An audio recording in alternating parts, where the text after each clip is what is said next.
a nation to whom Allah had granted the best part of the land where gentle winds blew. The soil was fertile, rivers flowed, and they were guided by a prophet, Hazrat Nuh, peace be upon him. But imagine, not 10 years, not 50 years, but for a whole 950 years, a single person kept calling one nation to the same message: worship Allah alone, or else punishment will come. And the response: mockery, sarcasm, and hostility. Leave? Nah, we don't believe in any Allah. Then one day, the sky opened its gates, the earth split open and gushed its hidden springs. Everything was submerged in a great flood. The people of Nuh, peace be upon him, were among the oldest nations in human history after the people of Adam, peace be upon him. According to most narrations, they lived around Babylon, present-day Iraq. The land was fertile, the crops beautiful, the men strong, and their bodies were taller and more powerful than people of later generations. But a new tendency began to grow: arrogance and disbelief. The people of Nuh had everything, yet they forgot the greatest blessing: Tawheed, oneness of Allah. Narrations say that initially, they remembered righteous people. Then they thought, let's make pictures to remember them. But from pictures came idol worship. From idol worship came shirk, associating partners with Allah. Oh, our God, make our lives easy. Give us peace. The Quran mentions that they started worshipping their gods Wad, Suwa, Yaguth-Yuk, and Nosir, which had become like stones. But their hearts had grown harder than stone. I have the best God. Don't talk nonsense. Mine is far superior. In some narrations, there's also mention of a strange being called Oe Binanu. He is not mentioned in the Quran, only in ancient narrations. He was said to be extraordinarily tall and powerful, sometimes even able to move mountains with his steps. Stories of him spread among the people, and he became a symbol of their arrogance. This shows that when a nation becomes arrogant, a mentality like Oe Binanu arises. Amidst this darkness, Allah sent Hazrat Nuh, peace be upon him. The Quran says, "And we sent Nuh to his people. He remained among them for 950 years. He said, I am a clear warner for you from Allah." The message had fully reached them, yet they plugged their ears, covered themselves with sheets, and stubbornly said, "We will not listen to you. Leave us. You are just one man, weak and poor." If Allah wanted to send a message, He would send it through someone wealthy.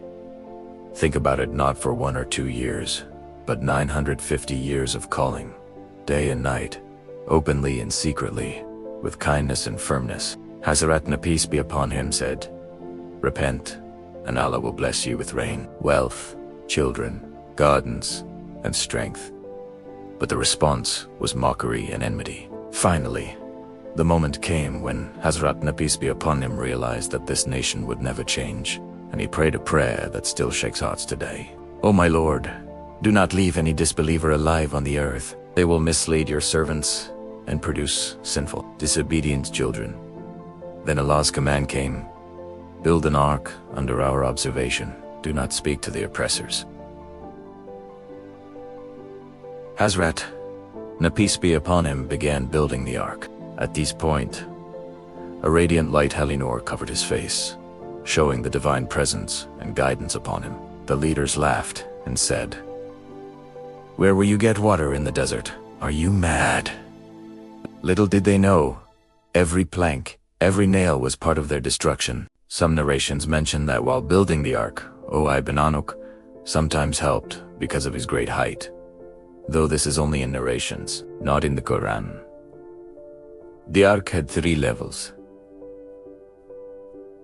The first for animals, the second for humans, the third for birds and light supplies.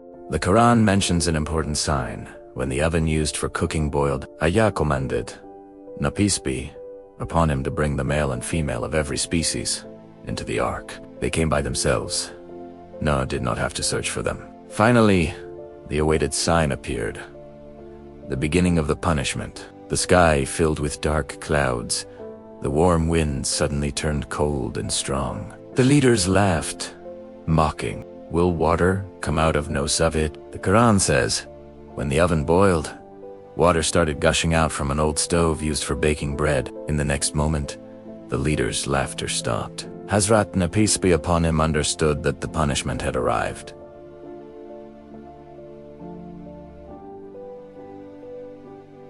He took the believers into the ark. Allah commanded, "Open the gates of heaven. Let the waters of the earth gush out."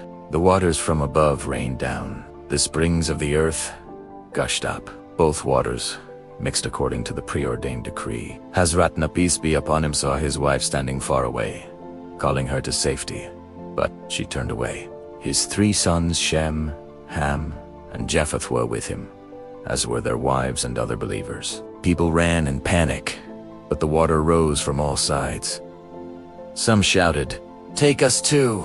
But the gates, by Allah's command, had already closed. Hazrat Nuh, peace be upon him, called his son. "Come aboard with us," he replied. "I will climb the mountain and save myself."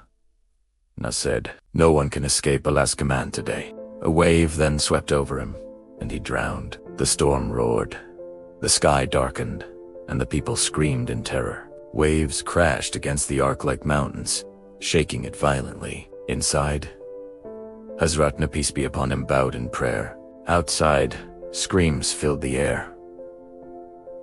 Day and night became one. The water rose so high that only mountain peaks remained. The ark floated. Finally, Allah commanded, "O earth, swallow your water. O sky, cease your rain."